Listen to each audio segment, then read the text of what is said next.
I have the wonderful pleasure of welcoming Barry Shrage, the president of CJP, here to join us.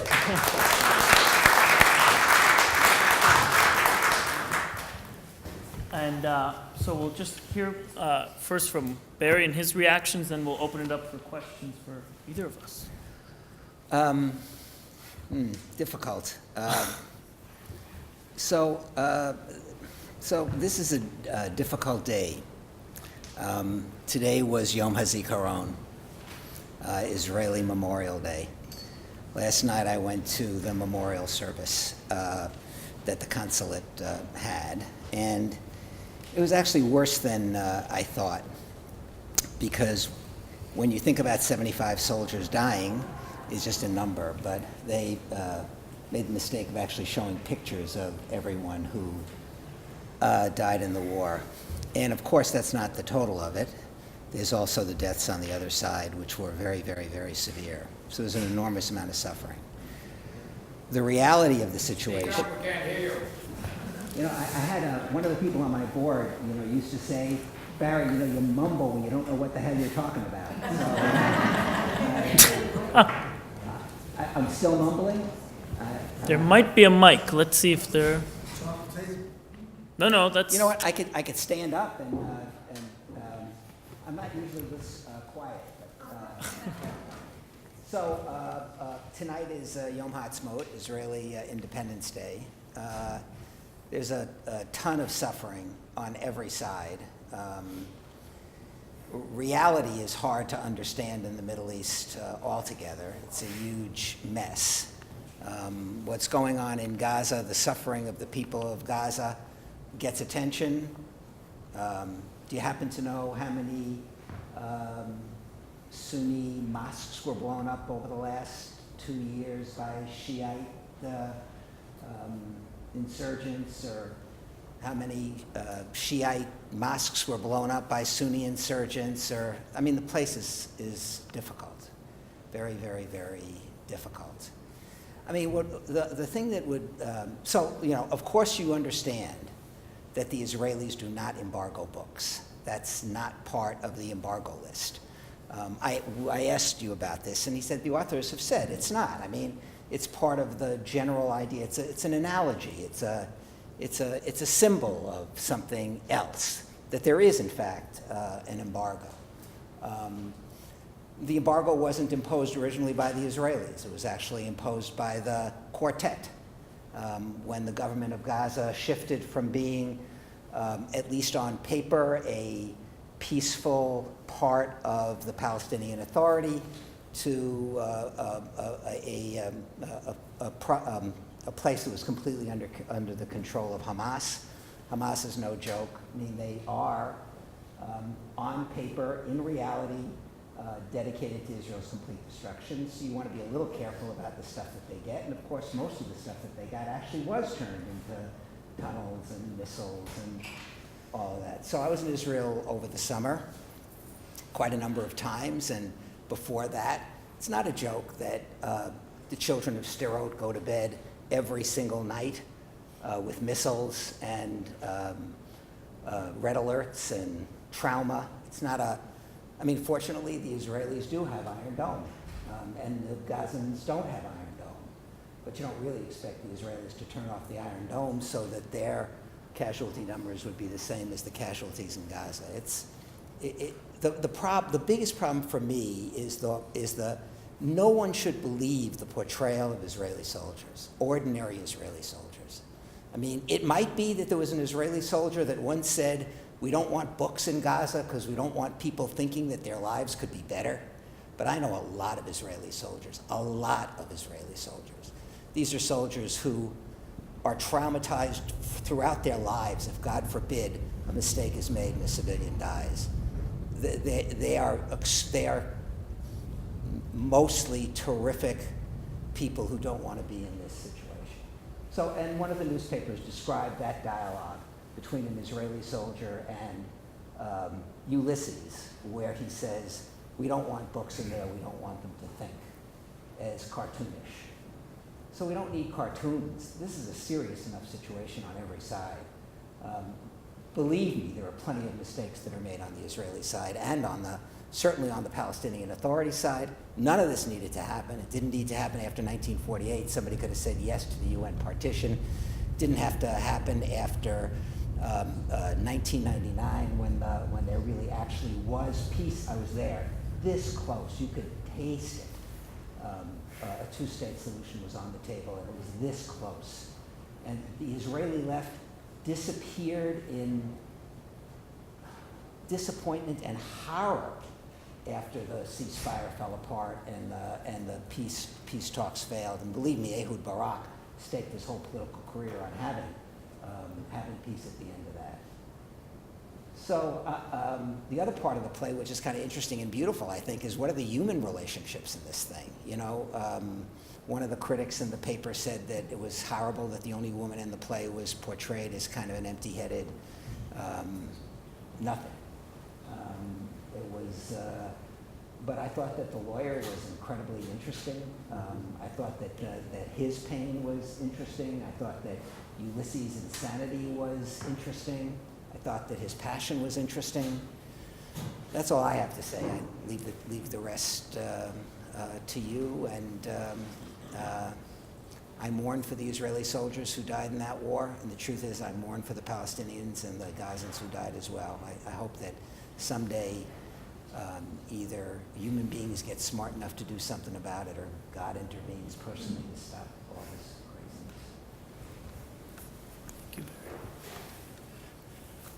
craziness. I do want to point out that there's an interesting, the reason this play was written, one, Gilad, who was here with us, the playwright, the parts about the book was actually taken from his personal life. His own son refused to serve in the army in the occupied territories, so he was put in military jail, which is standard, but he was refused books by his guards.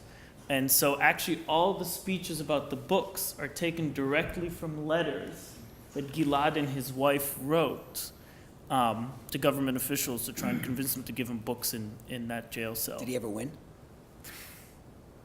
Should have. Should have, yeah. Should have gotten a better lawyer. Yeah, should have gotten a Zakov. But that was the inspiration for all of that. And of course, Gilad's general point is he said when he was here with us opening weekend was, the importance of doing a work like this in the United States is not only to look at a specific, culture, but actually to look at a general trend of indifference of what happens, 10 minutes from us. I think if this was a play about soldiers being jailed for refusing to serve in the territories, I'd be a lot more sympathetic. Yeah. Any thoughts or questions or?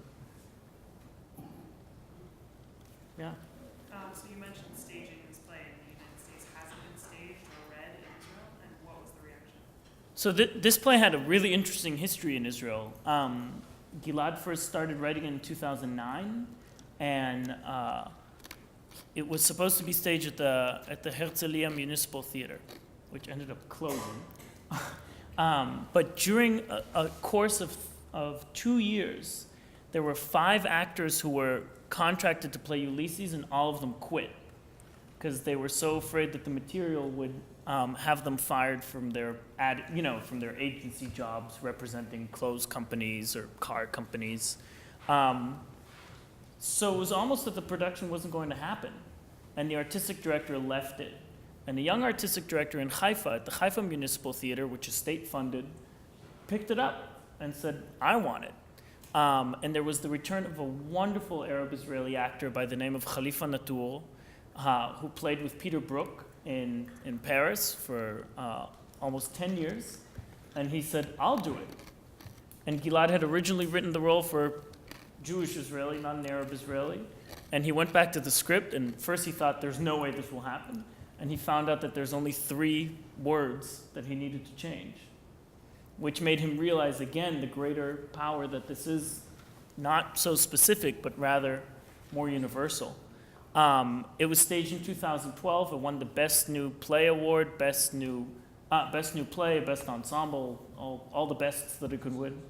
And it was also picked by the Israeli Foreign Ministry to be showcased as among the 10 plays that should be most recognized by foreign producers. So I think that's kind of amazing. And it played in Israeli repertory for about 2.5 years. The most amazing thing that happened was actually the demographic of the theater. It's the first time that Haifa Municipal Theater saw over 50% attendance rate of Arab Israelis in the audiences. So it was interesting, and it was the first Jewish Israeli production that was invited to an Arab theater within Israel. And it was the first time there was a play done in Hebrew in an Arab theater. In Haifa? No, actually outside of Haifa in Taibe. They have a theater and they invited me. So I'm very proud of Haifa. Haifa is our twinned That's right. community. And when I go to Haifa, I often say that I'm glad to be in the holy community of Haifa. And of course, the people in Haifa laugh because it's the most secular city in Israel. God is not often welcome to the table. But I say, when God gets tired of the hatred and violence in Jerusalem, he comes to Haifa, where Arabs and Jews kind of get along. It's not perfect, but Arabs and Jews kind of get along, and even religious and secular kind of get along, and we try to actually intervene. We work with the community to try to produce a little bit more pluralism in the schools, which actually is working. So we're very proud of Haifa. I'm proud that they did it. That's great. Yeah. I think most people in the United States that really have any knowledge of the situation here, other than just headlines in the paper, are extremely pessimistic about the entire situation, at least including Israel and Palestine. I'm just wondering what effect, if any, play in Israel had about policy of Israel towards Gaza. Did it change anything? Did it change the Gazan feeling towards Israel? Did it have any effect? I mean, I don't know that that we can so optimistically say yes. I think an interesting part was that it was played over actually this summer, was some of the last performances of it, and it was played in Tel Aviv while sirens were going on outside. So this play was shown in Tel Aviv while sirens are going on outside about missiles coming from Gaza. So it just the reality of it, I think, certainly was strong. I think it's a very interesting and smart play, and actually I think I'm very impressed that you are supporting it. I think it's the right thing to do. I would just say for American audiences it may have been helpful to have some commentary, like for example you have about an upcoming production for people who may not be familiar with Moscow, Petushki, or who are not familiar with Bulgakov. I think it would add more to the audience, to people who have not read those works. My greatest hope is that everybody will go home tonight and pick up Russian literature. Whatever it be, Moscow, Petushki, Bulgakov, Eurofeev. And do we understand what kind of plays and novels they used? Yeah. Used in the, it's not occasionally. There is a logic. Sure. But it's people here can't understand, of course, because they don't know. So probably she is right. You have to write some notes explaining. That's great. Now we know for the next run of it. Yeah, that's a good idea. And, Am I correct that Ulysses was married to an Israeli Arab? Yeah, so actually that's one of the 3 words that was changed. So when he went from being Jewish to Arab Israeli, it was Omar, Amina, and it went from traitor to collaborator. Given that the ultimate result of their child was extremely sad and very pessimistic, not only made him deficient, Yeah. but what is he? He also dies, but he also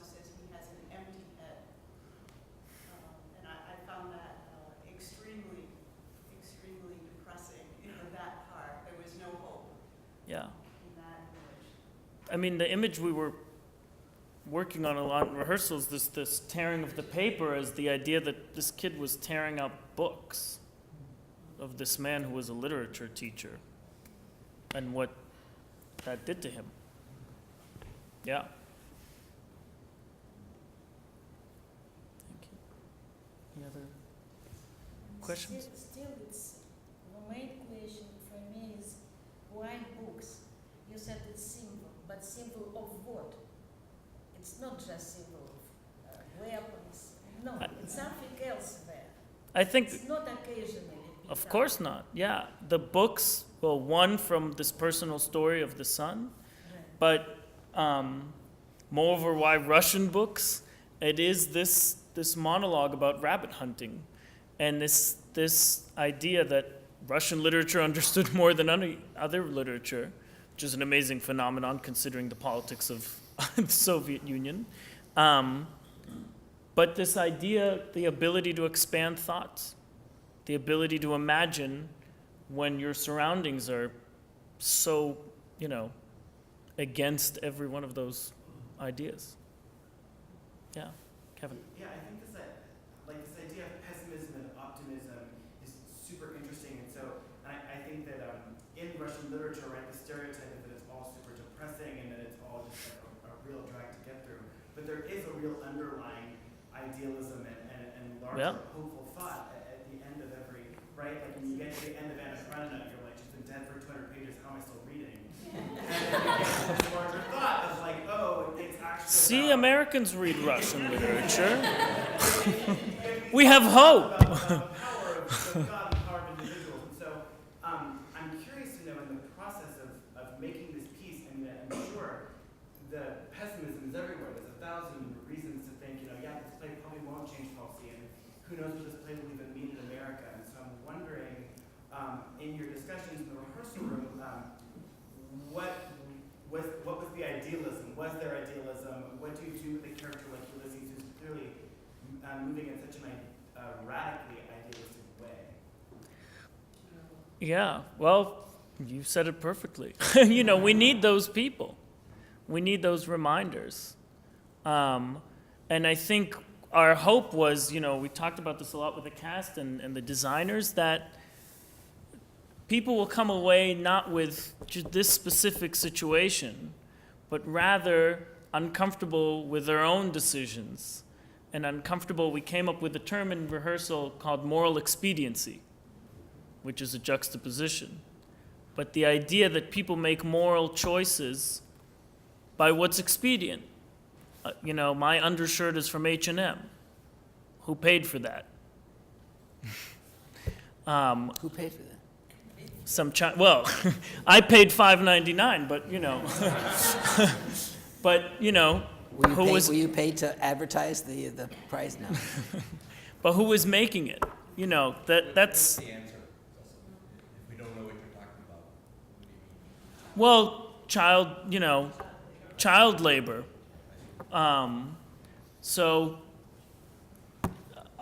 we'd like to think we're moral people, but I guess the point is there's a good amount of indifference that we have to go through every day. I mean, I always describe my parents' breakfast table. My parents live in Tel Aviv.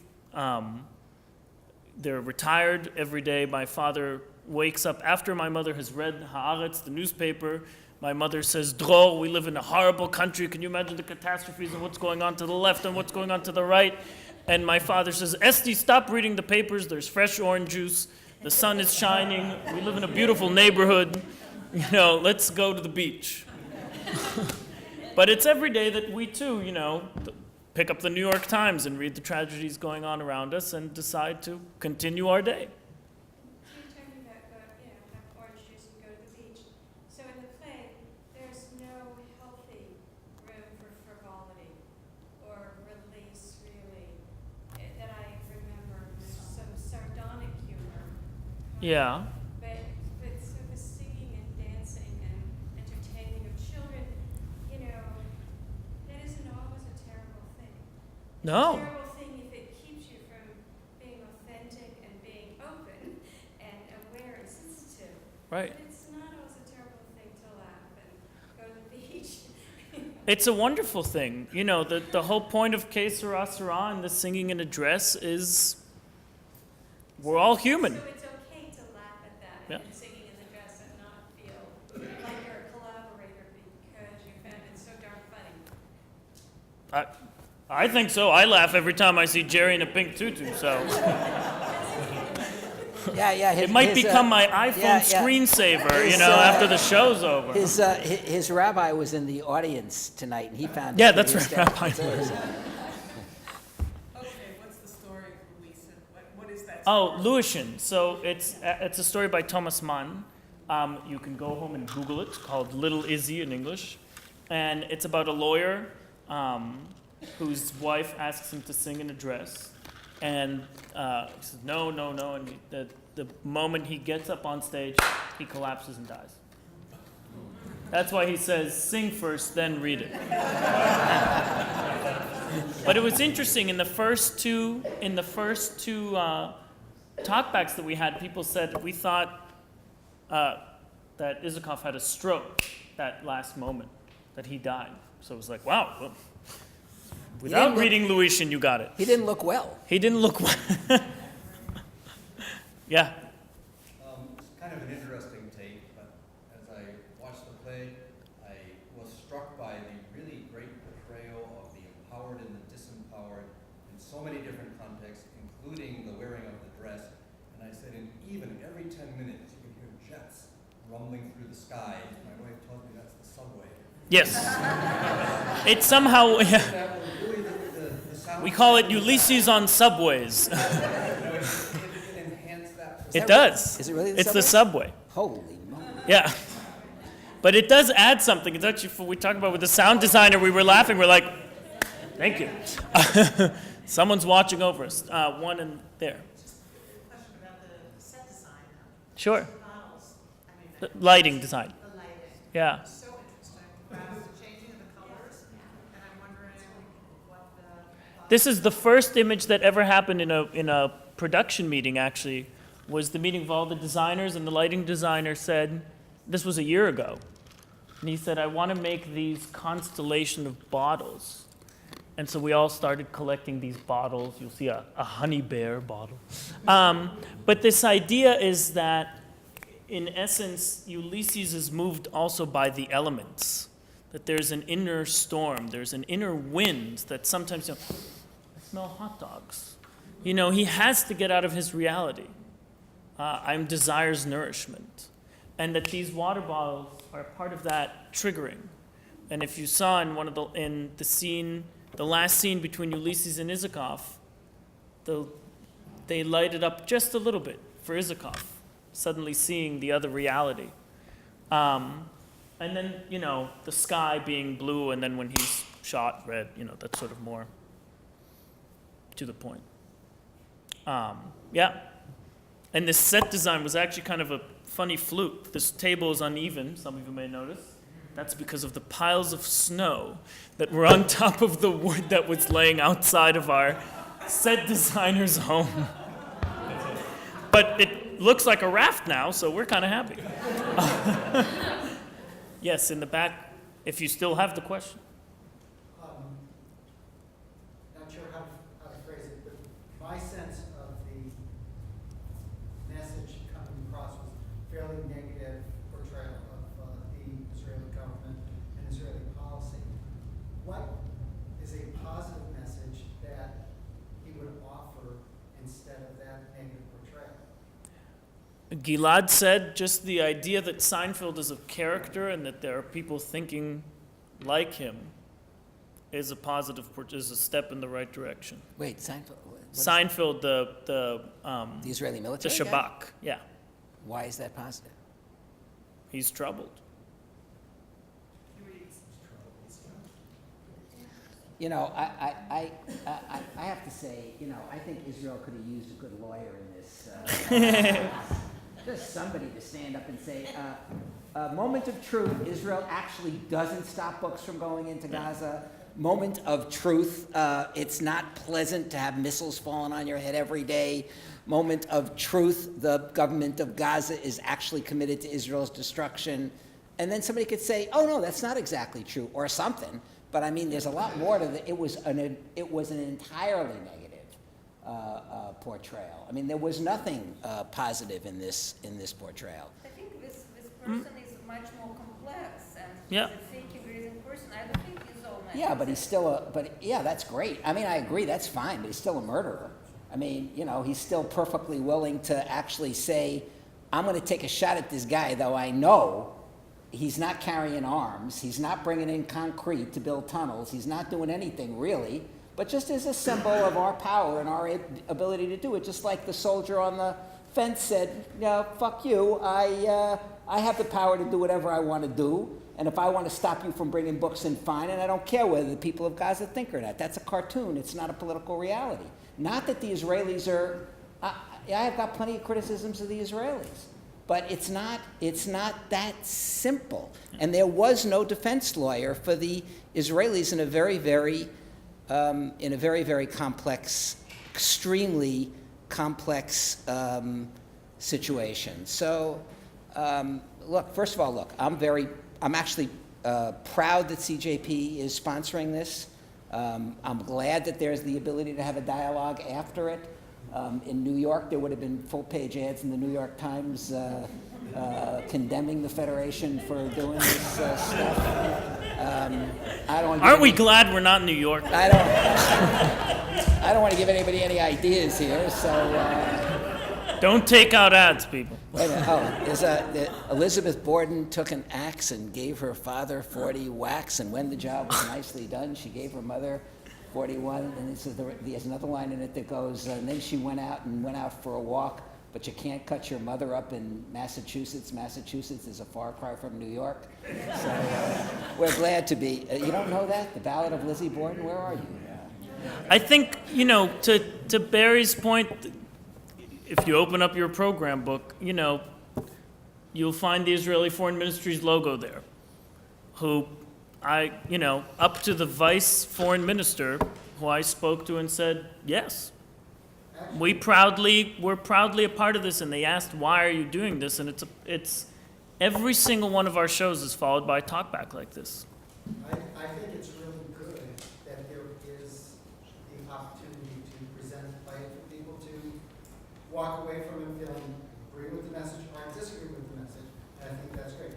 What goes through my mind, however, is that there isn't another country in the Middle East where a play like this could be put on and the negative message could be accepted by the government. The joy of a democracy. Except Israel. The joy of a democracy, I say to that. Well, I think that it's what we're most proud of, and we pray that it maintains that level of freedom of speech and thought and all that. That's extremely important, and that's why we worry sometimes about more right-wing governments and what that might mean for the future. But we feel strongly, I feel strongly, that Israel's democracy and its history of democracy, and it's so important to the people. They aren't given that up under any circumstances. It may veer off the mark, but it will return to the mark at some point. The problem here is that the stereotypes don't do us any good. I mean, it's a poor choice for a political argument in Israel. As you said, the theater thing was going on and the rockets were overhead. It's a poor case to make. The Gaza thing is a poor case to make. There are other better cases to make. There are other issues that the people of Israel and the American Jewish community are more prepared to push back on and to fight about. The funny thing about the whole Iran argument was that what people didn't recognize is that in Israel the left wing is terrified of Iran. There is very little left-wing support for the president's approach to Iran. That's on the left in Israel. I happened to be in a cab with an Israeli Arab cab driver, which could have been an extremely frightening experience, actually, because I asked him how he felt about Iran.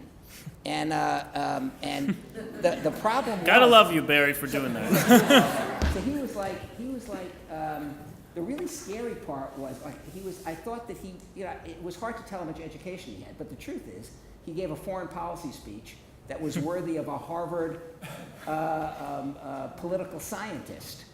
The problem was that he described it with his hands while he was driving. So it's like, don't you know that yesterday the Iranian foreign minister says that we have conquered the Mediterranean because we own Beirut, and we now have Lebanon, and we have Damascus, and we have Tehran, of course, and now we have Sana'a in Yemen, and we control all the seas around. And he goes, and I'm a Sunni Arab, and I think my life is in danger, and I think that the entire Sunni world is in danger. And that kind of represents, and that's like the whole Israeli political spectrum. If you want to fight about the settlements, fight about creating a government that's more open to the peace process, fight about, but the Gaza thing, it's not gonna cut a lot of ice as long as the people are running to their shelters 3 times a day.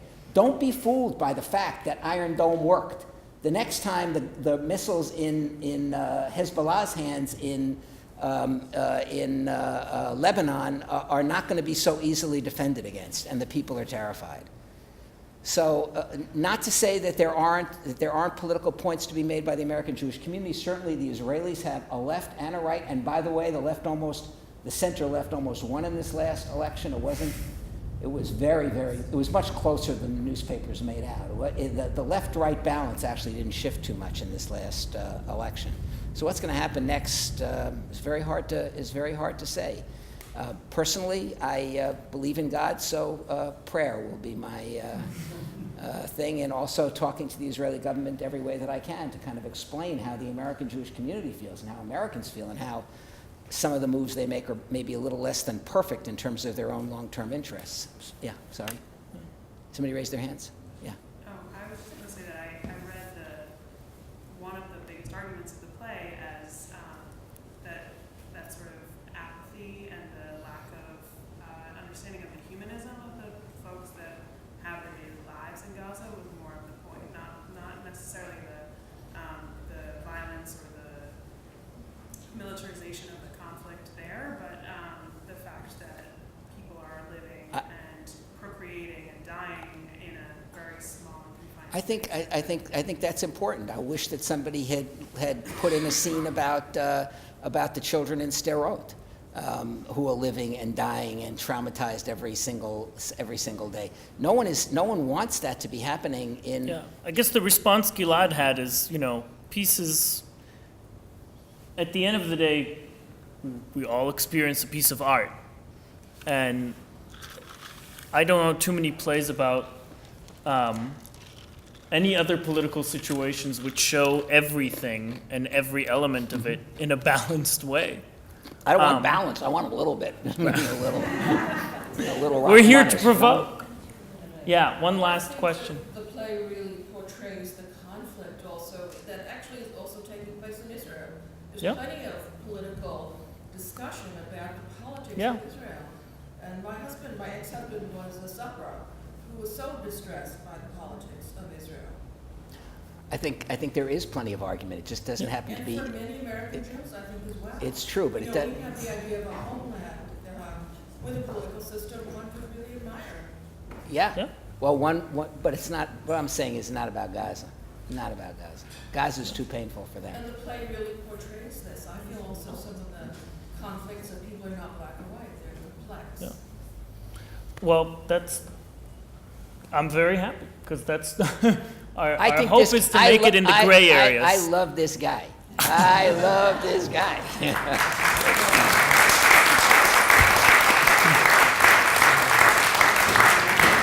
Thank you all so much for joining us.